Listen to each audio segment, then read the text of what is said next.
Hello. അപ്പോൾ ഞാൻ കഴിഞ്ഞ വീഡിയോയിൽ ഇട്ടിരുന്നത് കമ്മിറ്റീസ് ആൻഡ് കമ്മീഷൻസ് ആണ്. അപ്പോൾ അതിനകത്ത് വരുന്ന വർഷങ്ങൾ മെയിനായിട്ട് വരുന്ന അപ്പോയിൻ്റ് ചെയ്തതും കമ്മിറ്റീസ് അപ്പോയിൻ്റ് ചെയ്തതും റിപ്പോർട്ട് സബ്മിറ്റ് ചെയ്തിട്ടുള്ള വർഷങ്ങൾ കുറേ വരുന്നുണ്ട്. അപ്പോൾ അതിൻ്റെ വർഷങ്ങളാണ് ഞാൻ കഴിഞ്ഞ വീഡിയോയിൽ ഇട്ടിരുന്നത്. അപ്പോൾ അതിൻ്റെ ബാലൻസ് ആയിട്ടുള്ള ബാക്കി വരുന്ന ഭാഗമാണ്. ഓക്കെ. അപ്പോൾ TAPI കമ്മിറ്റി കോൺസ്റ്റിറ്റ്യൂട്ട് ചെയ്ത 1974 committee on cooperative education and training. അത് അപ്പോയിൻ്റ് ചെയ്യുന്നത് 1973 റിപ്പോർട്ട് സബ്മിറ്റ് ചെയ്യുന്നത് 1974. പിന്നെ committee on integration of credit institutions appoint ചെയ്തത് 1976 റിപ്പോർട്ട് സബ്മിറ്റ് ചെയ്യണത് 1977.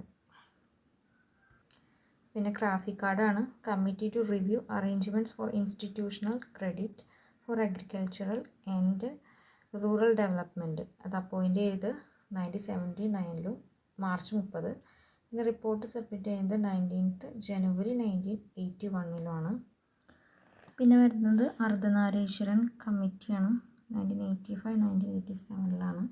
അതിനകത്ത് റിപ്പോർട്ട് സബ്മിറ്റ് ചെയ്യണത് 1987. Agricultural credit review committee on appoint ചെയ്യണത് 1/8/1986. റിപ്പോർട്ട് സബ്മിറ്റ് ചെയ്യണത് ഓഗസ്റ്റ് 1989. പിന്നെ Kapoor committee task force committee appoint ചെയ്യണത് 1999. റിപ്പോർട്ട് സബ്മിറ്റ് ചെയ്യണത് 24th July 2000.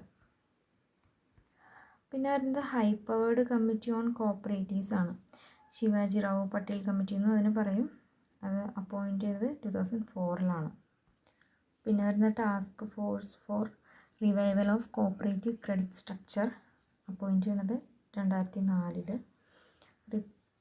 Report of the expert committee on streamlining of short term cooperative credit structure appoint ചെയ്യണത് 2012. Report submit ചെയ്യണത് 2013. പിന്നെ നമ്മുടെ Sriram committee on Kerala ബാങ്കാണ്. അത് അപ്പോയിൻ്റ് ചെയ്യണത് 2016. റിപ്പോർട്ട് സബ്മിറ്റ് ചെയ്യണത് 2017. പിന്നെ വരണത് രവീന്ദ്രനാഥ കമ്മിറ്റി അപ്പോയിൻ്റ് ചെയ്യണത് 2017. റിപ്പോർട്ട് സബ്മിറ്റ് ചെയ്യണത് 2018 ഏപ്രിൽ.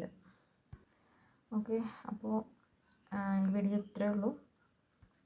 അപ്പോൾ ഇത് നോക്കി പഠിച്ചു കഴിഞ്ഞാൽ എളുപ്പമായിരിക്കും. നമ്മുടെ വർഷങ്ങളൊക്കെ പെട്ടെന്ന് നമുക്ക് എക്സാമിനൊക്കെ പോകുമ്പോൾ പെട്ടെന്ന് നോക്കി പഠിക്കണമെന്നുണ്ടെങ്കിൽ ഇങ്ങനെ പഠിക്കുകയാണെങ്കിൽ നമുക്ക് എളുപ്പമായിരിക്കും. Okay, thank you.